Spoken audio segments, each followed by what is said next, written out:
Hello students, welcome to our Don Bosco school. Last lecture हमने क्या discuss किया था? क्लास 10 का फर्स्ट लेक्चर खत्म कर लिया था और उस लेक्चर में क्या डिस्कस किया था कि फोटोसिंथेसिस क्या है, फोटोसिंथेसिस कैसे हो रही है, कैसे इनऑर्गेनिक मटेरियल से ऑर्गेनिक फूड का फॉर्मेशन हो रहा है, ये सारी चीजें हमने लास्ट के लेक्चर में डिस्कस कर लिया था। इस लेक्चर में हम क्या डिस्कस करेंगे? इसमें हमें डिस्कस करना है कि कौन कौन से ऐसे मटेरियल्स हैं, रॉ मटेरियल्स हैं, जो कि अगर ना हो तो फोटोसिंथेसिस की प्रोसेस नहीं होगी। तो चलिए स्टार्ट करते हैं। Raw material of photosynthesis. Next आ जाइए, रॉ मटेरियल ऑफ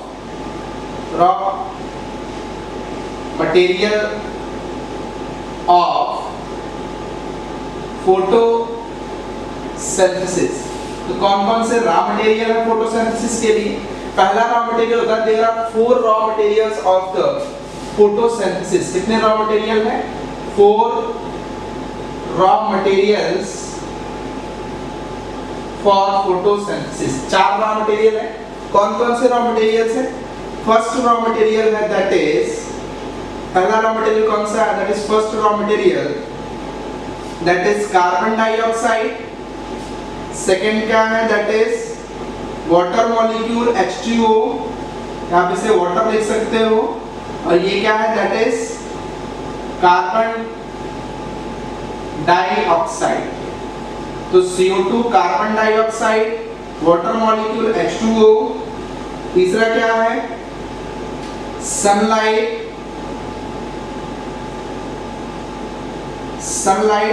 या ऐसे आप क्या कह सकते हो, it is also known as solar energy. ठीक है। फोर्थ क्या है? D, सनलाइट के बाद क्लोरोफिल।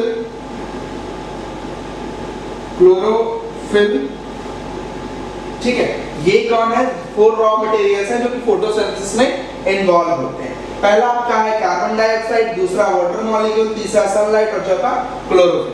अब देखिए, जो वाटर मॉलिक्यूल होता है या जो कार्बन डाइऑक्साइड होता है, ठीक है ना, जो वाटर मॉलिक्यूल या जो कार्बन डाइऑक्साइड होता है, इस कार्बन डाइऑक्साइड जो कि यूज हो रहा है ड्यूरिंग फोटोसिंथेसिस, ये कैसे प्लांट ऑब्टेन कैसे करता है, इसको इनटेक कैसे करता है? देखिए, प्लांट जो होता है, प्लांट्स में क्या प्रेजेंट होती हैं? प्लांट्स में क्या प्रेजेंट होंगी? लीव्स प्रेजेंट होंगी। क्या प्रेजेंट होती हैं? लीव्स। और उस लीव्स में क्या प्रेजेंट होता है? स्टोमेटा प्रेजेंट होता है। क्या प्रेजेंट होता है? स्टोमेटा प्रेजेंट होता है। और जो स्टोमेटा होता है, इसके थ्रू क्या होता है? ये बेसिकली किसके लिए रिस्पांसिबल होता है? गैसियस एक्सचेंज के लिए रिस्पांसिबल होता है। किसके लिए रिस्पांसिबल होता है? गैसियस एक्सचेंज के लिए।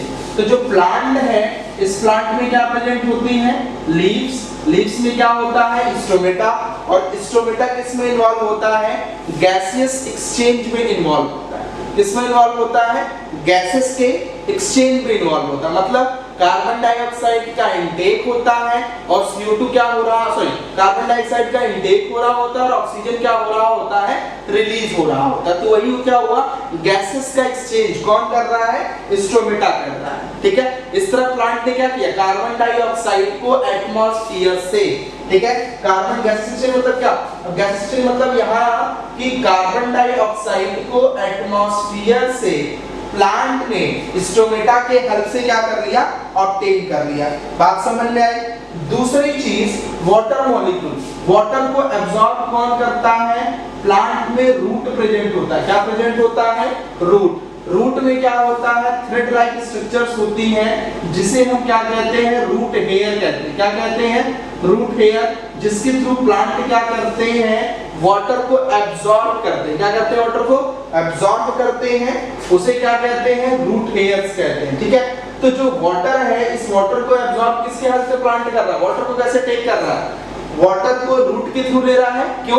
क्योंकि रूट में क्या है? थ्रेड लाइक स्ट्रक्चर्स प्रेजेंट है, जिसे हम क्या कहेंगे? Root hair. रूट हेयर से कहां मूव करेगा? प्लांट के रूट हेयर से एब्जॉर्ब हुआ तो कहां गया? रूट में गया। अब रूट में गया तो वहां पे अंदर जब इंटर होगा, एपिडर्मिस के अंदर इंटर होगा एपिडर्मल पार्ट के, तो उसको क्या मिलेगा, जाइलम मिलेगा। जाइलम के थ्रू ट्रांसपोर्ट होकर कहां तक चला जाएगा, लीफ तक चला जाएगा। और फिर जब लीफ तक वो ट्रांसपोर्ट होकर चला जाएगा तो लीफ के थ्रू वो इजीली क्या होगा, प्लांट उसको यूज कर लेगी in the process of photosynthesis. बात समझ में आई। दूसरी चीज यहाँ पे क्या है, जो सनलाइट होता है, इस सोलर रेडिएशन, इसका एब्जॉर्प्शन होता है। क्या होता है, इसका एब्जॉर्प्शन होता है। और इसका एब्जॉर्प्शन करता कौन है, इसके एब्जॉर्प्शन के लिए बेसिकली कौन रिस्पांसिबल होता है, इसके एब्जॉर्प्शन के लिए रिस्पांसिबल होता है क्लोरोफिल। कौन रिस्पांसिबल होता है, क्लोरोफिल रिस्पांसिबल होता है। ठीक है। अब ये क्लोरोफिल क्या है, ये क्लोरोफिल एक ग्रीन पिगमेंट होता है। क्या होता है, ग्रीन पिगमेंट होता है, जो किसके लिए रिस्पांसिबल होता है, सनलाइट के एब्जॉर्प्शन के लिए रिस्पांसिबल होता है, सोलर एनर्जी को एब्जॉर्ब करने के लिए। अब ये जो ग्रीन पिगमेंट होता है, ये कहां प्रेजेंट होता है, क्लोरोप्लास्ट में प्रेजेंट होता है। कहां प्रेजेंट होता है, क्लोरोप्लास्ट में। बात समझ में आई। बात समझ में कौन कौन से कंपोनेंट है, इसको नोट डाउन कर ले ऐसे ही थोड़ा टेबल के थ्रू, फिर हम वन बाय वन डिस्कस करते हैं। पहले आते हैं CO2 के लिए, ठीक है। नोट डाउन कर लिया आपने, चलिए।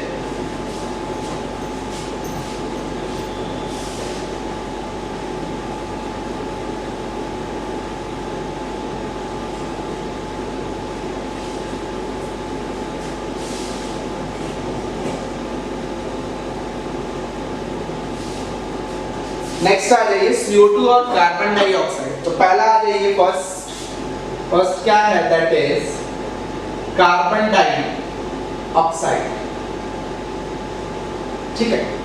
तो ड्यूरिंग फोटोसिंथेसिस क्या है, consumption of carbon dioxide is occur. अभी बताया कि प्लांट कार्बन डाइऑक्साइड को लेगा, किसके हेल्प से लेता है, प्लांट जो होता है, अभी बताया कि जो प्लांट होगा, प्लांट के अंदर क्या प्रेजेंट होते हैं, लीव्स प्रेजेंट होती है। क्या प्रेजेंट होती है, लीव्स। और इसके अंदर क्या प्रेजेंट होता है, लीव्स के अंदर स्टोमेटा प्रेजेंट होता है। क्या प्रेजेंट होता है, स्टोमेटा। और ये स्टोमेटा किससे बना होता है, it consist of guard cell. ये किससे बना होगा, it consist of guard cell. ये गार्ड सेल से मिलकर बना होता है। और ये गार्ड सेल क्या होती है, बीन शेप होती है। ये कैसी शेप होती है, बीन शेप होती है, बीन शेप। ठीक है, कुछ ऐसा शेप होगा इनका, ये गार्ड सेल होती है, कुछ ऐसा शेप होता है इनका। कितने नंबर में होते हैं, 2 इन नंबर होते हैं। कितने होते हैं, 2 इन नंबर होते हैं।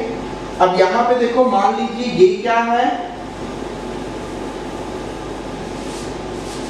ये गार्ड सेल पाई जा रही है। क्या पाई जा रही है,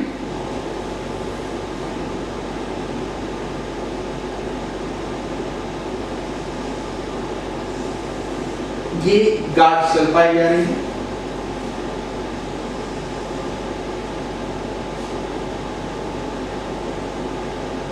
कितनी गार्ड सेल है, मेरा 2 गार्ड सेल, बीन सेल। इसके सराउंडिंग में ये कुछ क्या होती है, एपिडर्मल सेल्स होती हैं। ये आपकी क्या पाई जा रही है,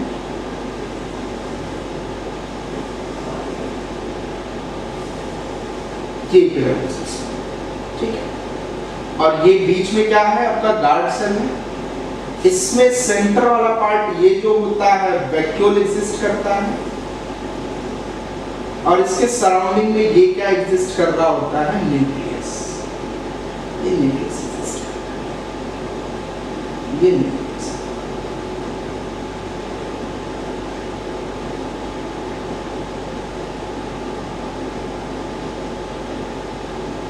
क्या एग्जिस्ट कर रहा है, तो लेबलिंग कर लो थोड़ा सा। ये कौन सी सेल है, these are epidermal cells. Epidermal cells. इसके साथ साथ ये जो बीन शेप पाई जा रही है, ये कौन सी सेल है, दीज आर गार्ड सेल। ये कौन सी सेल है, गार्ड सेल है। कैसा शेप होता है, बीन शेप होता है। और कितने होते हैं, दीज आर 2 इन नंबर में कितने होंगे 2। ये जो आपको डॉटेड स्ट्रक्चर दिखाई दे रहा है, ये डॉटेड स्ट्रक्चर क्या है, दैट इज ये जो डॉटेड स्ट्रक्चर होता है दैट इज न्यूक्लियस। ये जो डॉटेड स्ट्रक्चर है ये क्या होता है, दैट इज न्यूक्लियस। ये न्यूक्लियस होता है जो डॉटेड स्ट्रक्चर है। उसके बाद ये जो पार्ट एग्जिस्ट करता है ये क्या होता है, दैट इज वैक्यूल। ये क्या होता है, वैक्यूल होता है। इसके बाद ये जो सेंटर में आपको दिख रहा है इसी को हम क्या कहते हैं, दैट इज कॉल्ड स्ट्रोमेटा। क्या कहते हैं, स्ट्रोमेटा। इसे मिटा दो, ये नोट डाउन कर लिया, अब आपने इसे मिटा दो।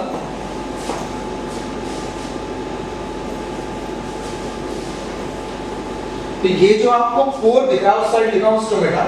ये जो आपको पोर दिखता है इसी पोर को हम क्या कहते हैं, दैट इज कॉल्ड स्ट्रोमेटल पोर। इसी पोर को क्या कहते हैं, स्ट्रोमेटल पोर कहते हैं। और बेसिकली किसके लिए रिस्पांसिबल होता है, it is responsible for gaseous exchange. ये किसके लिए रिस्पांसिबल होता है, गैसियस एक्सचेंज के लिए। कहां से कहां, from atmosphere to inside the plant. ठीक है, तो अब देखो यहां पे ये सराउंडिंग एरिया है, यहां से CO2 क्या होगा, एंटर होगा, और O2 क्या होता है, प्रोड्यूस होता है। क्योंकि कल देखा था आपने कि ड्यूरिंग फोटोसिंथेसिस कार्बन डाइऑक्साइड का कंजम्पशन हो रहा था और ऑक्सीजन का क्या हो रहा था, प्रोडक्शन हो रहा था। तो ये एटमॉस्फेयर से प्लांट के इनसाइड CO2 को एब्जॉर्ब कर रहा है, तो किसके थ्रू इंटर हो रहा है, स्ट्रोमेटा के थ्रू इंटर हो रहा है। ठीक है, और जहां पे ऑक्सीजन रिलीज हो रहा है वो भी किसके, ठीक है। तो ये स्ट्रोमेटा समझ में आई, कैसे गैसेस का एक्सचेंज कर रहा है, कैसे प्लांट कार्बन डाइऑक्साइड ले रहा होगा, कंज्यूम कर रहा होगा, और कैसे ऑक्सीजन को प्रोड्यूस करता है, किस पोर के थ्रू होता है, कैसे स्ट्रोमेटल पोर के थ्रू होता है, ये चीजें समझ में आएगी। दूसरी चीज क्या होता है कि स्ट्रोमेटा जो होगा, ये जो स्ट्रोमेटल पोर होते हैं ये गैसेस एक्सचेंज तो करते ही हैं, इसके साथ साथ ही किसके लिए रिस्पांसिबल होते हैं, they are also involve in evaporation. किस में इन्वॉल्व होते हैं, इवेपोरेशन में। तो ये नोट डाउन कर लिया आपने, एक स्टेटमेंट यहां पे लिख लो, it is also involve in, यहां पे पॉइंट लिख लीजिए, इट इज आल्सो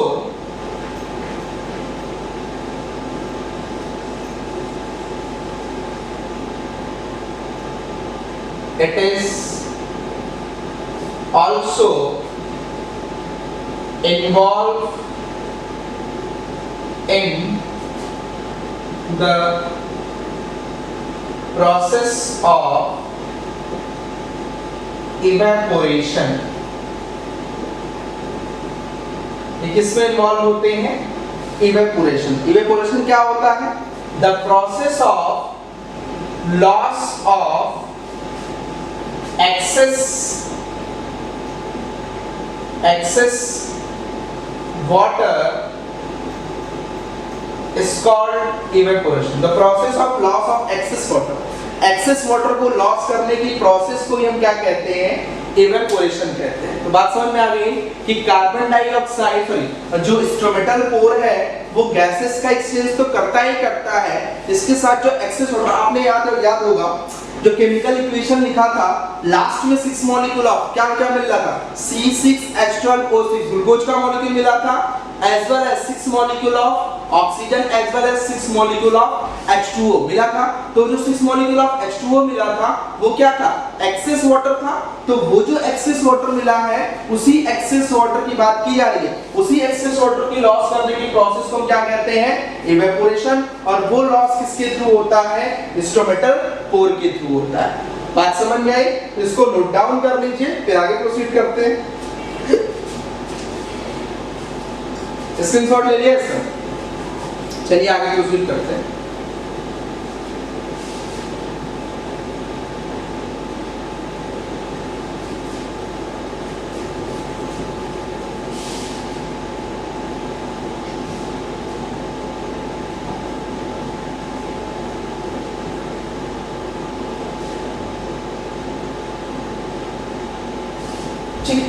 तो ये तो आपको समझ में आ गया।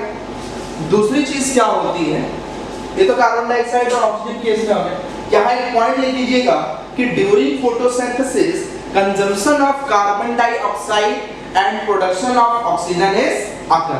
तो क्या पॉइंट लिखोगे यहाँ पे कि ड्यूरिंग फोटोसिंथेसिस, यार जब स्टेप्स लिखाऊंगा तो वहां बता दूंगा, या लिख लो during photosynthesis, during photosynthesis consumption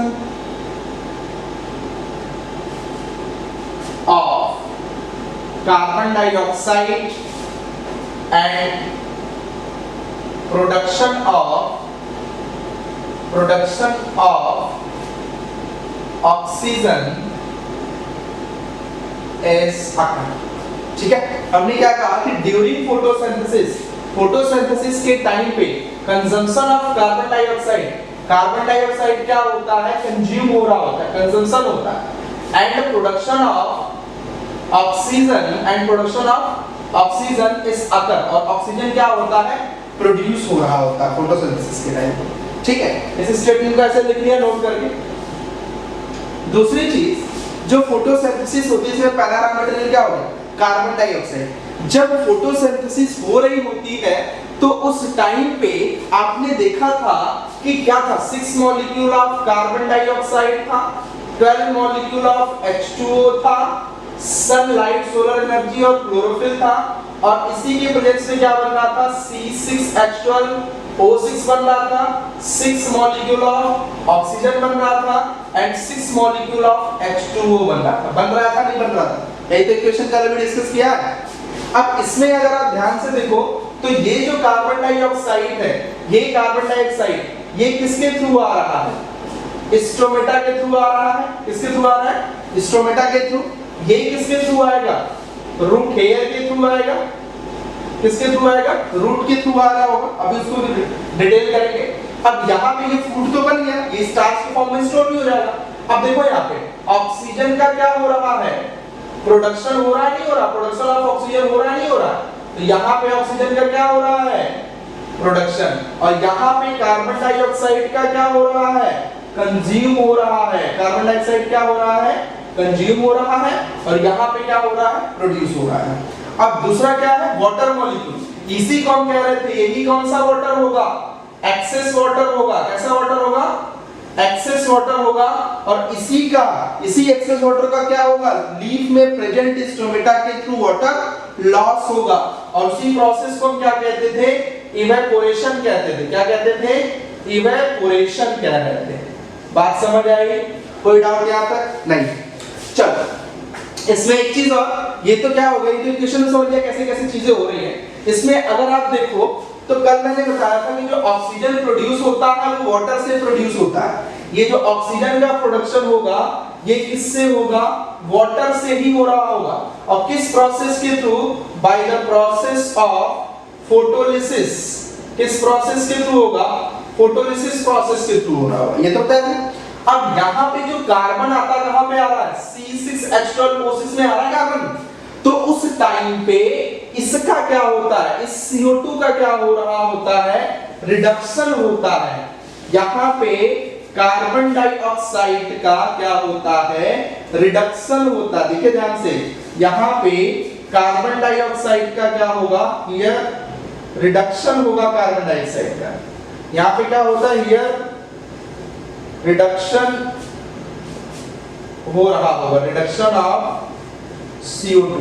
carbon dioxide का क्या होगा, रिडक्शन हो रहा होगा। बात समझ में आई। यहाँ पे CO2 क्या होता है, रिड्यूस होता है। जब रिड्यूस होता है तो रिड्यूस होकर क्या बनाता है, C6H12O6 का फॉर्मेशन कर रहा होता है। समझ में आई बात, कोई दिक्कत है आप? चल, तो CO2 के रिडक्शन से क्या बना, ग्लूकोज। वाटर के फोटोलिसिस से, ब्रेकडाउन से क्या बना, ऑक्सीजन। बात समझ में आई। तो अगर कोई पूछ ले कि जो प्रोडक्शन होता है ग्लूकोज का वो किससे होता है, तो it is occur from the reduction of carbon dioxide. Carbon dioxide के रिडक्शन से होता है। अगर कोई पूछे कि ऑक्सीजन का प्रोडक्शन कैसे होता है, तो it is occur by the photolysis of the water molecule. बात समझ आई। इसको नोट डाउन कर लीजिए, फिर नेक्स्ट हम डिस्कस करते हैं कि वाटर कैसे प्रोड्यूस हो रहा है, वाटर कैसे प्लांट एब्जॉर्ब कर रहा है। ठीक है, नोट डाउन करो इसको।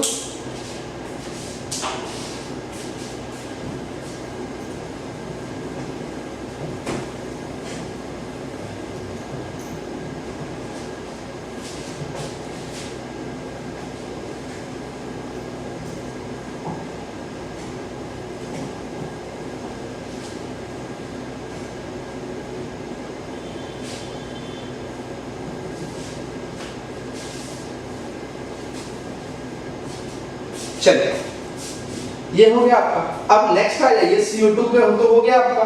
दूसरा आते हैं कि वाटर कैसे अब्सॉर्ब करता है। तो नेक्स्ट आ जाइए नंबर 2, दैट इज H2O, या आप इसे क्या लिख सकते हो, वाटर मॉलिक्यूल।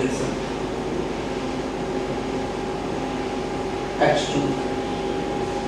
अब देखिए H2O या वाटर मॉलिक्यूल जो है, ये सेकेंड रॉ मटेरियल डिस्कस करने जा रहे हैं। तो सबसे पहली चीज देख लीजिए कि it is the raw material for the photosynthesis. ये सबसे इंपॉर्टेंट मटेरियल होता है, बात समझिएगा, सबसे इंपॉर्टेंट, सबसे रॉ मटेरियल होता है।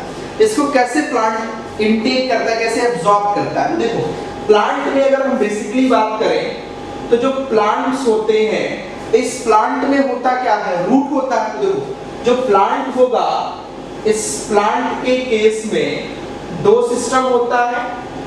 प्लांट के केस में दो सिस्टम होता है, एक रूट सिस्टम होगा और एक क्या होगा, शूट सिस्टम होगा। दो होता है, एक क्या होता है, the first one is shoot system.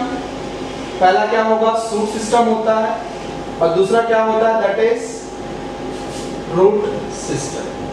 तो दो सिस्टम है, एक शूट सिस्टम, एक क्या है, रूट सिस्टम। तो वाटर के एब्जॉर्प्शन में मेजर कौन रिस्पॉन्सिबल होता है, मेजर फॉर्म में कौन इन्वॉल्व होता है, रूट सिस्टम इन्वॉल्व होता है। कौन सा इन्वॉल्व होता है, रूट सिस्टम। कैसे इन्वॉल्व होता है इस चीज को देखो, इधर अभी डायग्राम देखेंगे, इधर देखो रूट सिस्टम कैसे इन्वॉल्व होता है। देखो यहाँ पे प्लांट का जो रूट होगा, देखो यहाँ पे प्लांट का जो रूट होगा, इसमें क्या होता है, फाइन थ्रेड लाइक, या आप क्या कह सकते हो, हेयर लाइक स्ट्रक्चर होता है। इसमें क्या होता है, फाइन थ्रेड लाइक या हेयर लाइक स्ट्रक्चर प्रेजेंट होता है। इसी को आप क्या कहते हो, that is called root hair. इसी को आप क्या कहते हो, रूट हेयर कहते हैं। और ये जो रूट हेयर है, जिसे आप रूट हेयर कह रहे हो, ये बेसिकली रूट हेयर किसके लिए रिस्पॉन्सिबल होता है, रिस्पॉन्सिबल फॉर द एब्जॉर्प्शन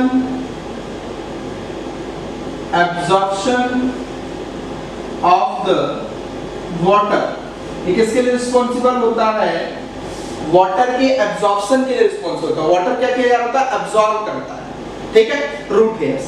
तो रूट हेयर बेसिकली किसके लिए रिस्पॉन्सिबल है, वाटर के एब्जॉर्प्शन के लिए। कैसे होता है ये चीज देखो, जैसे मान लो सपोज ये आपका प्लांट बॉडी है, ये उसका रूट सिस्टम बना रहा हूं, ठीक है।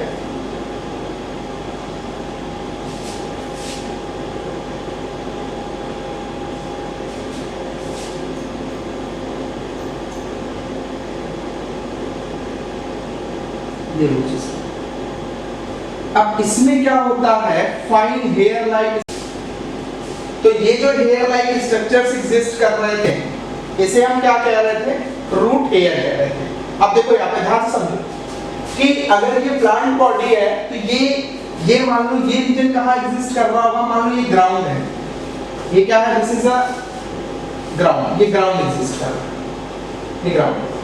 अब इस ग्राउंड के बिलो वाला जो रीजन होगा, ये रीजन कौन सा है, रूट रीजन है, और ये कौन सा रीजन है, शूट रीजन है, ठीक है।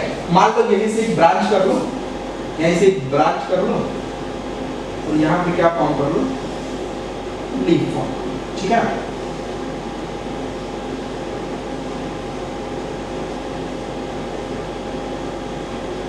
ये लीफ, ठीक है। अब ध्यान से अगर आप देखोगे तो ये आपका क्या था, रूट हेयर्स थी, ये क्या था, रूट हेयर्स। अब ये बिलो द ग्राउंड है तो सॉइल रीजन होगा।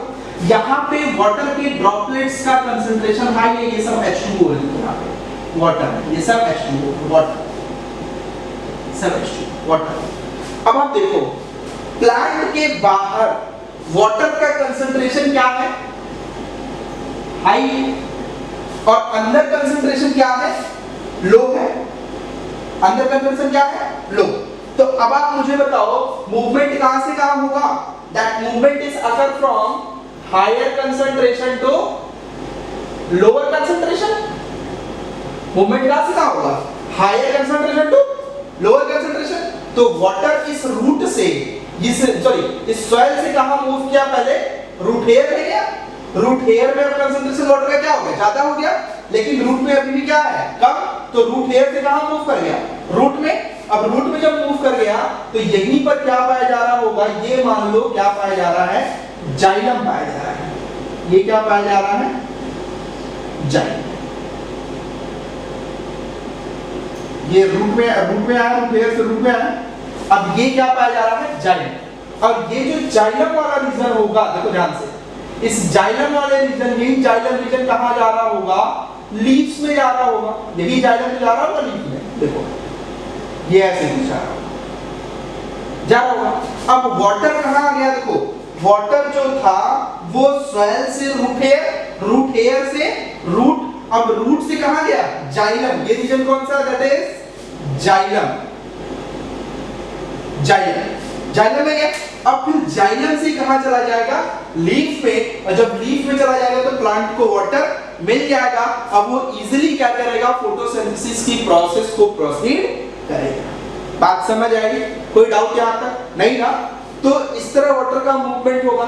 दूसरी चीज यहां पे क्या होता है ना, जो वाटर के मॉलिक्यूल्स हैं, जो वाटर के मॉलिक्यूल्स मूव करते हैं, अब वाटर का मॉलिक्यूल यहां गया, तो वाटर के मॉलिक्यूल आपस में एक फोर्स लगाते हैं। उस फोर्स के थ्रू वाटर इजीली मूव करता है। उस फोर्स को हम क्या कहते हैं, this is called cohesion adhesion force. उसे क्या कहते हैं, कोहेशन एडेशन फोर्स।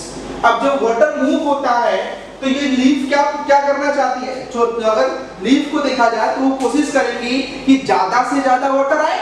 जब ज्यादा से ज्यादा वाटर आएगा तो वो इजीली क्या करेगी, इजीली क्या करने के लिए रिस्पांसिबल हो सकती है, ट्रांसपिरेशन बहुत आसानी से कर सकती है। क्या कर सकती है, ट्रांसपिरेशन बहुत आसानी से कर सकते हैं। इसीलिए लीफ पूरी कोशिश करता है कि ज्यादा से ज्यादा वाटर ऊपर की साइड मूव करे, हमारे तक आए। तो इस ट्रांसपिरेशन को प्रमोट करने के लिए लीफ नीचे से ऊपर की डायरेक्शन में एक फोर्स एग्जिस्ट करता है, that force is called transpiration pull.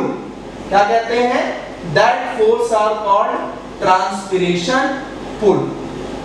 क्या कहते हैं, ट्रांसपिरेशन पुल। तो यहाँ पे कोहेसिव एडेसिव फोर्स लगेगा एंड यहाँ पे क्या लग रहा होगा, ट्रांसपिरेशन पुल क्रिएट हो रहा होगा। क्या क्रिएट हो रहा होगा, ट्रांसपिरेशन पुल क्रिएट हो रहा होगा। बात समझ आई, कोई डाउट यहां तक नहीं ना। तो बस फटाफट इसको नोट डाउन कर लिया। नेक्स्ट लेक्चर में हम मिलेंगे, दो कंपोनेंट्स अभी भी बचे हैं, उन दोनों कंपोनेंट्स को डिस्कस करेंगे। सबसे इंपॉर्टेंट हम क्लोरोप्लास्ट डिस्कस करेंगे, बहुत क्वेश्चंस पूछे जाते हैं उस पे। इसके साथ साथ ये क्लोरोप्लास्ट हमारा खत्म हो गया, उसके बाद सनलाइट को बता दिया 1 to 2% रेडिएट होती है, वही ज्यादा है। और इसके बाद हम देखेंगे कि ये जो चारों फैक्टर कौन कौन से फैक्टर्स हैं जो फोटोसिंथेसिस की प्रोसेस को अफेक्ट कर सकते हैं। रेट ऑफ फोटोसिंथेसिस को बढ़ा सकते हैं, रेट ऑफ फोटोसिंथेसिस को घटा सकते हैं। अभी इस लेक्चर को देख लिया, ठीक है। और जो भी डाउट होगा, ठीक है, जो भी डाउट होगा आप कमेंट सेक्शन में मेंशन करिएगा, ठीक है, उसका आपको रिप्लाई मिल जाएगा, ठीक है। इसका स्क्रीनशॉट ले लीजिए, फिर नेक्स्ट लेक्चर में मिलते हैं, ठीक है।